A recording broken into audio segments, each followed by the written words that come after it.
Hello. Now we're going to learn about Right Signature. Right Signature is our secured website that a lot of faculty utilize at IMBC to send documents in a secure fashion. Using Right Signature, you will receive login information to create your account. Once your account is created, you will log in. You will see the first page that pops in, which we have to enter an account name. It is always going to be Bill Landman, all in one word, in lowercase letters, and we click the blue Continue button. As you can see, my email address and my password are already auto-programmed in to save me time. And then I click the blue button and I sign in. When you sign in to Right Signature every day, which it should be in, on, and up at all times, all day, because you never know when you're going to be able to complete an application. You will see in the upper left corner 3 tabs: Documents, Templates, and of course your account information. I would like to send someone an application. I will go to my template page. Now remember that everybody uses the templates, so there are many different templates within this site for you to use. As I scroll down, I am going to be looking for the online admission application. If I click Details, you will see an explanation of an application. Essentially, your goal is to keep that lead on the phone while completing the application. They must complete all shaded areas. If it doesn't pertain to them, it's simple. NA, not applicable. Once they get to the very bottom of the application, they should see in the lower right-hand corner a blue Submit button. If they did not get the blue Submit button, on the lower left corner, they will see an orange arrow. And if they click on the orange arrow, it will take them directly to where they have missing fields. And they will just scroll through each page looking for the little orange or red cursors and complete the information as needed. Sometimes it could be something as simple as unclicking a box and re-clicking it again to get that blue Submit button. As you go through the application with a student, it is imperative that they realize that this is time sensitive, always creating a sense of urgency to complete that application. The second thing you'd want to focus on is our adjusted online application. For instance, you got the app back and realized they clicked the wrong program, the wrong start date, many different reasons to send them an adjusted agreement. It's a simple one-sheet page that contains the correct program of their choice, their start date, sign, and submit. Again, another time-sensitive document, creating a sense of urgency to reserve their seat.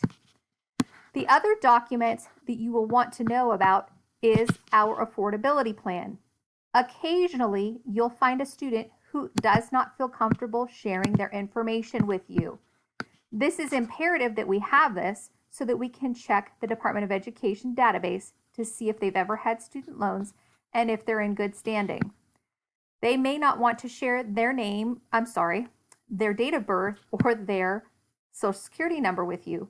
So therefore you have several options. Option 1, that's okay, Susie, I understand. Many students have felt your same way.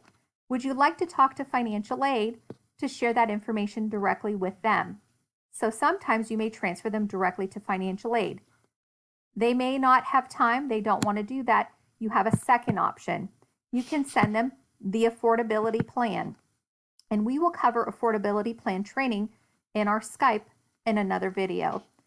So to see the details of an affordability plan, it's very simple. They pick what campus they plan on attending, who's helping them, which is you, their program, their start date. As you scroll through, they need to type in their name, any prior names if they've been married, also their social security number, their date of birth, their city and state that they reside in. And there are some simple basic questions about are they married, do they have dependents, are they a veteran, and do they have a bachelor's degree. Once you send this to them, they can complete it and get it back to you. It will send you a copy to your email, and you can just simply take the information that is on there and put it in your affordability plan Skype so that you can get the information that you need to continue with that student. Last but not least, the fourth document that you need to be aware of is the readmit packet. Occasionally, a student may drop for whatever reason, and then they come to their senses and realize that they'd like to come back to IMBC. That is where we would send them what is called a readmit packet. And as you can see, I'm looking to see where our readmit packet is positioned on our site. So I'm going to go back another page because sometimes we move these around when there is a lot of things going on. And considering that it's time for a new start, there are a lot of documents that are sitting here. So I am looking for the readmit packet, and there it is at the bottom of page 3, listed as the IMBC readmit packet. If you have a student who reaches out to you that would like to come back to IMBC, then you can simply alert me and I will advise you on getting a readmit packet over as soon as possible. Some of the details are really important. We don't want to just allow them to come back. We need an explanation. Is this going to be a repetitive situation, or are they truly changed and ready for the new future that we can offer them? So they need to be as detailed as possible within this application. What program of study were they in and why was it interrupted? What changes have they made to prevent this from happening again? This needs to go before our management team to decide if we can accept them or not. So as much information as they can provide, as detailed as they can be, would be the best option for that student. Once you receive this back to your email, you can pass it along to me and I'll take it from there. Right Signature can be a lot of fun if you know how to use it correctly. It stores all of your documents that you've ever sent. So you can use this as a cheat sheet guide to see who I should be chasing down to get an application back. As you can see, Shalia Harrison got an application today, but I don't yet see it done. She's someone that I would chase after and maybe send a reminder to. As I open her application, you can see that it has her name, her email. Maybe I'd like to send her a reminder. I can come over to the right-hand side where it says Remind, and it's going to send her a reminder to complete this document. Some students are considered ghosters. That might be someone that I could send this a reminder multiple times over a 30-day period, and it would alert her and maybe trigger her to complete her application. Occasionally, when sending this application, you may realize that you sent it to the wrong email address. What do? Simple. Hit the blue Manage button on the right-hand side. That will allow you to edit her email address.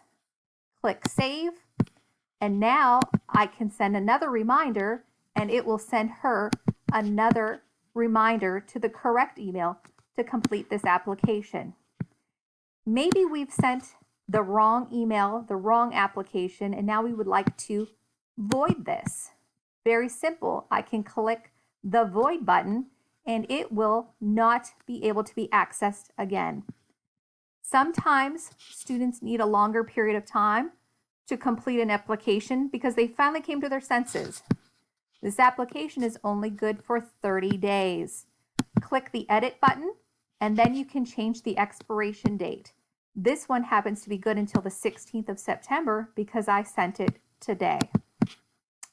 Sometimes I want to check and see if a student has even opened this. This is going to help me determine how serious they really are.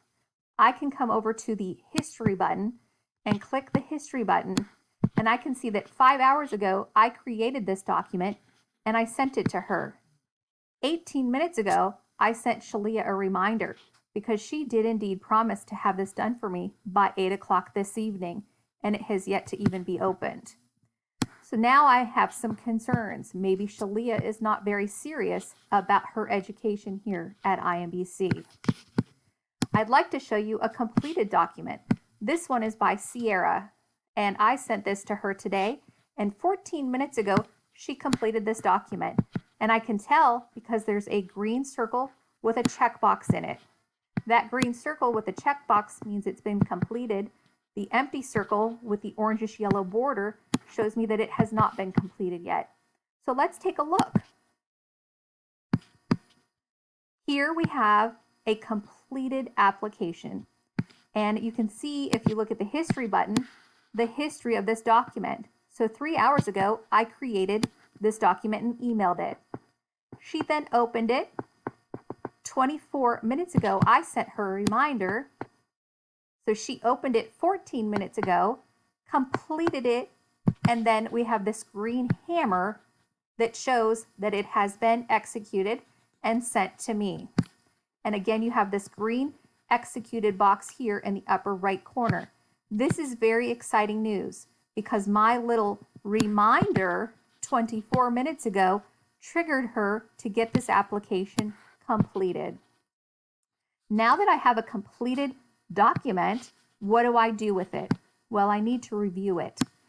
So I scroll down and I check to make sure all shaded areas are complete. It typically will not send to you if there's any empty spaces. The student can simply put in NA if it does not apply to them. As I scroll down, I'm looking for things like, is her date of birth correct? Does her social security number match up? Did she pick the right program? Did she pick the correct start date? Continuing to scroll down, does she have a signature? There are no empty spots. This looks amazing. She did a great job. Continuing to scroll down. Perfect. Now, if a student is completing this application, there are some important things to remind them of. They will get a blue submit button in the lower right corner of the application once all fields are complete. If they are missing any fields, in the lower left corner, they will see an orange arrow shooting them up to the first piece of information that's missing or that needs a correction. And it will take them literally through the entire application until all fields are correct. They're going to look for a little orange triangle or a little orange arrow in front of each space that is requiring their information. Once this is complete, a signed copy will come to you as well as to the student in their email. Now that I have a completed application, I'm prepared to take it to the next step. So I'm going to click Download and Completed PDF because I'm going to need to send this out to the team once we're completed with steps 1 and 2. Right signature can really be a lot of fun if you know how to use it.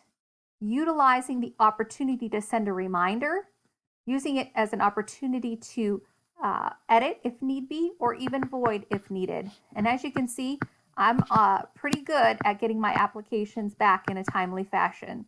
You always want to see green because if you have those empty spots, that means somebody's not doing their work. And that's both the student and yourself. Again, don't get discouraged. If you're looking for a template, you can search for a template. So I want to search for affordability. Let's see if we can find it. So I type in the word affordability, and I'm not seeing anything come up. So maybe I've spelled it incorrectly. Let's try again. Nothing's coming up. Gosh, what do I do? Well, go back to your template button. Scroll down.